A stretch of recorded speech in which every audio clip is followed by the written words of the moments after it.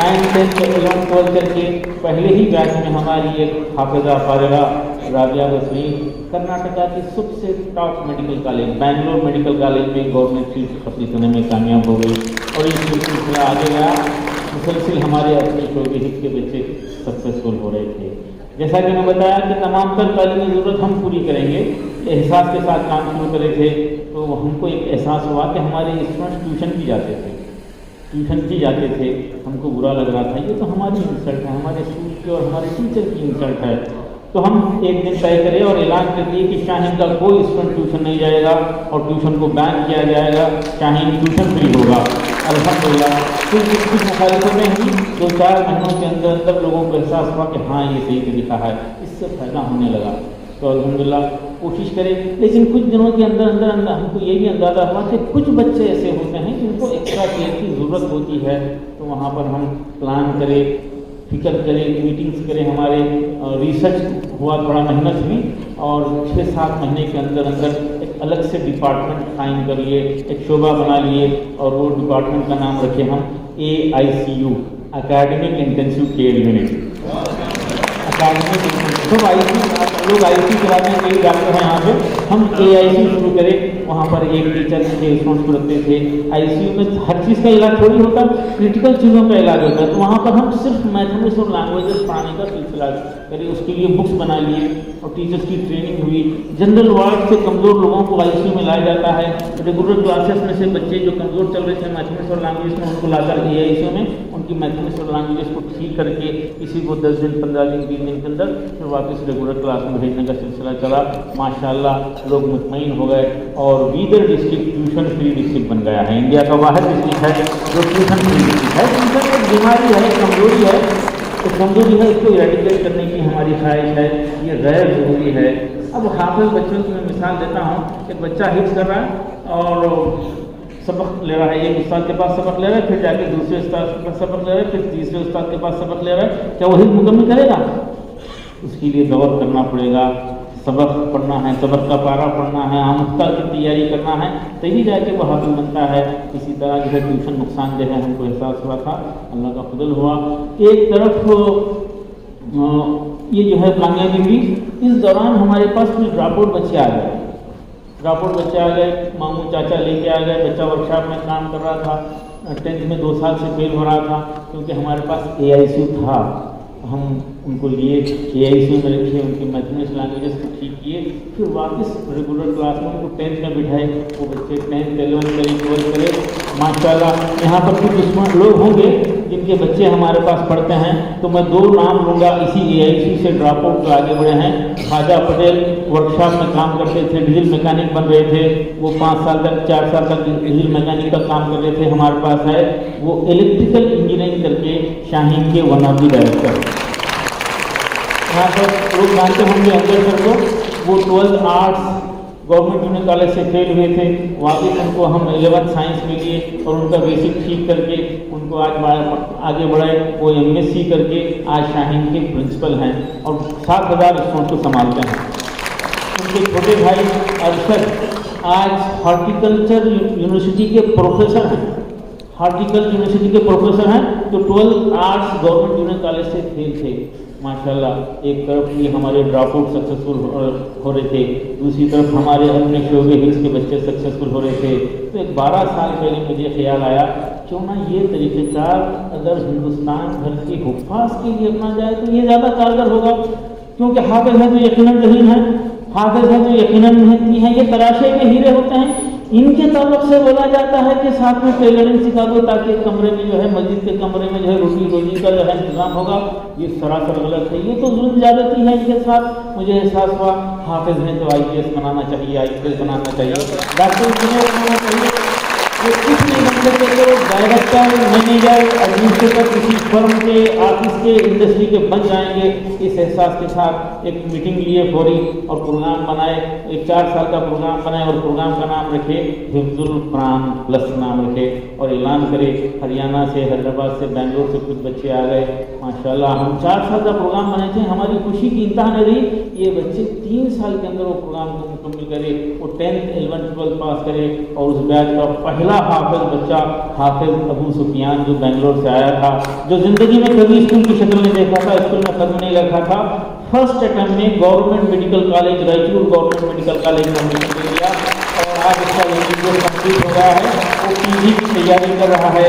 وہ اپنے چھوٹے بھائی کو بھیجا، وہ بھی جو ہے اس سال میڈیکل سیٹ لے رہا، اس کا چھوٹا بھائی ڈراپ کرا ہے 380 مارکس لے کے، اس کا چھوٹا بھائی 12th میں ہے، اس کا چھوٹا بھائی 10th میں ہے، اس کا چھوٹا بھائی 9th میں ہے۔ 6 حافظ ہیں اور 6 کے 6 شاہین سے گزر رہے ہیں۔ آپ دعا کیجیے یہ 6 کے 6 ڈاکٹر بنیں گے، 6 کے 6 حافظ ہیں، ایک امام کے بچے ہیں۔ ایسی بے شمار مثالیں ہیں۔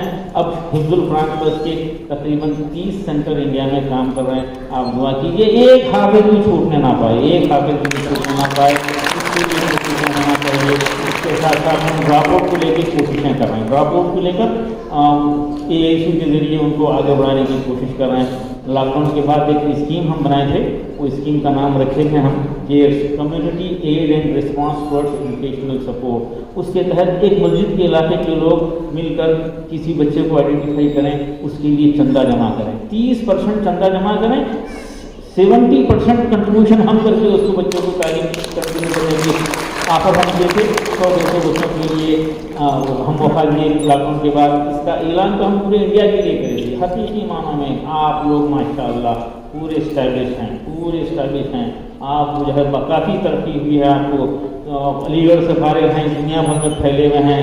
یہ معاملہ اختیار کیجیے۔ کمیونٹی کا جب تک کنٹریبیوشن نہیں ہوتا قوم کا مسئلہ حل نہیں ہوتا۔ ابھی یہاں پہ ریکویسٹ کی گئی پڑوس کے بچے کو، رشتہ دار کے بچے کو، ایک یتیم بچے کو جو ہے آپ اپنا کنٹریبیوشن کے ذریعے آگے بڑھائیے۔ انسٹیٹیوشن کو آپ ایک بچے کو سلیکٹ کیجیے، کنٹریبیوٹ کر کے کسی اسکول کو لے کے جا کے پوچھیے، وہ میں یقین سے بول سکتا ہوں وہ 40%، 60%، 70% اسکالرشپ دے کر وہ بچوں کو آگے بڑھائیں گے۔ تعلیم کم وقت میں، کم خرچ میں، کم محنت میں اگر تبدیلی آ سکتی ہے تو وہ تعلیم کے ذریعے آ سکتی ہے، اور وہی قومیں زندہ رہنے کا حق رکھتی ہیں جو اپنی نسل کی حفاظت کرتی ہیں، اور وہی قومیں زندہ رہنے کا حق رکھتی ہیں جو اپنی تہذیب کی حفاظت کرتی ہیں۔ تہذیب کی حفاظت پہ توجہ دیجیے۔ آج نانا دادا نصیحت کرنے کی پوزیشن میں نہیں ہے، ماموں چاچا نصیحت نہیں کر رہے ہیں، اس لیے ہر ایک کو فکر کرنا ہے۔ نئی نسل کو عجیب و غریب فیشن کی عجیب و غریب حرکتیں ہو رہی ہیں، عجیب بال ہیں، کپڑا پھاڑ کر پہننا بھی ہے بڑا فن ہو گیا ہے۔ اس طرف توجہ دیجیے، یہ برائیاں ختم کیجیے، تہذیب کی حفاظت کیجیے، اور یقیناً عزت و افتخار کا واحد راستہ بہترین تعلیم اور اعلیٰ تربیت ہے۔ اس طرح سہولیات کو ختم کریں، فنکشنز کو، تقاریب کو ختم کریں۔ وہ قوم ترقی نہیں کر سکتی جو اپنی اولاد کی تعلیم سے زیادہ اس کی شادیوں پہ خرچ کر دیتی ہے۔ وہ قوم ترقی نہیں کر سکتی۔ آپ سے میری گزارش ہے، ہم اتنا تو کر سکتے ہیں، ہم کو اتنا تو کرنا چاہیے۔ بہترین نکاح وہ ہے جس میں کم خرچ ہو، بہترین کا اپوزٹ آپ جانتے ہیں بدترین ہے، کم خرچ کا اپوزٹ زیادہ خرچ ہے۔ بدترین نکاح وہ ہے جس میں زیادہ خرچ ہے۔ میں یہ جرت کروں گا بولنے کی، ناراض مت ہو جائیے، ایسے نکاح میں جانا، مسکرانا، کھانا، مبارکباد دینا گناہ نہ، اس پہ توجہ دیجیے۔ اور میں ریکویسٹ کروں گا آپ سے، ہم اتنا تو کر سکتے ہیں نا، تبصرے کرنے بیٹھے تو بڑے بڑے تبصرے ہوتے ہیں اور باتیں ختم ہو جاتی ہیں۔ میں ریکویسٹ کروں گا کہ ایسے تقاریب میں جانے کا بائیکاٹ کرنا چاہیے۔ کتنے ہیں ہم لوگوں میں جو یہ ضرورت کر سکتے ہیں؟ آج ہاتھ اٹھا کے بتائیے، ہم کو ضرورت کرنا ہے، ہم کو پہل کرنا ہے، اور یہ فضول تقاریب کو ختم کرنا ہے، اپنی ساری طاقت نسل کی تعلیم اور تربیت میں اور اس کے کاروبار میں لگانا ہے۔ یہ چند گزارشات میرے ہیں، میں زیادہ وقت نہیں لوں گا۔ آپ لوگ مجھ سے یقیناً زیادہ جاننے والے ہیں۔ چھوٹی سی کوششوں کے نتیجے میں یہ محض اللہ کا فضل ہے۔ بیدر جو educationally backward minority concentrate district ہے، نیگلیکٹڈ ڈسٹرکٹ ہے، چھوٹا سا شہر ہے، وہاں پر ایک حقیر فقیر، ایک جیسا کم معلومات والا، کمزوریوں کے ساتھ ایک چھوٹا سا ادارہ شروع کیا۔ اب میری خواہش ہے ہمارے ملک کو شاہین جیسے 500 اداروں کی ضرورت ہے، 500 اداروں کی ضرورت ہے۔ آپ ہاسٹل کی اہمیت کو آپ لوگ جانتے ہیں، آپ لوگ سب محسوس کر سکتے ہیں۔ ہاسٹل میں رہنے سے آپ دنیا سے واقف ہوئے، دنیا کو جانیں، آپ کی دنیا بدلی، آپ کا لائف اسٹائل بدلا، اور آج اس مقام پہ ہیں۔ تو اچھے ماحول کے ہاسٹلس آج نعمت ہے۔ بچے 9th سے 8th سے ڈسٹریکشن کا